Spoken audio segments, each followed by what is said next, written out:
Secretary, there were reports earlier this week that you and the President were unaware that the Pentagon had made a decision to at least temporarily halt the arms shipments to Ukraine. What's your take on that decision by the Pentagon, and what is your general take? Well, I think that decision's been, that decision unfortunately was mischaracterized. It was a pause pending review on a handful of specific type munitions.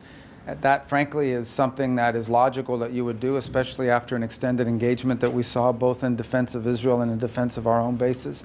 And so it was a very limited review of certain types of munitions to ensure that we had sufficient stockpiles. And it's typical when you do these reviews that there's a short-term pause, because if, in fact, the review comes back that you have a shortage, you can't pull it back once it's been sent. But generally speaking, aid to Ukraine continues along the schedule that Congress appropriated. Which types were paused?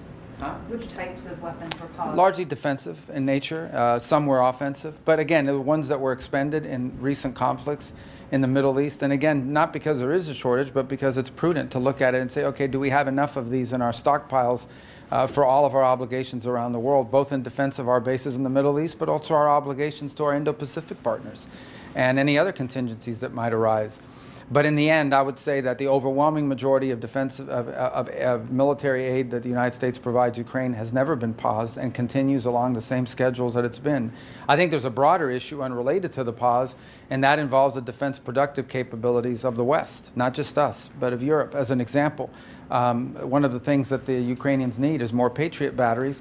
There are Patriot batteries available in multiple countries in Europe, yet no one wants to part with them. So I hope that'll change. If in fact that Ukraine is the priority that so many countries in Europe say it is, they should be willing to share batteries that right now they don't have a need to use. So hopefully we'll be able to convince some of our NATO partners to provide those Patriot batteries to Ukraine, because there are a number of countries that have them, but no one wants to part with what they have. So perhaps that'll change. That's important.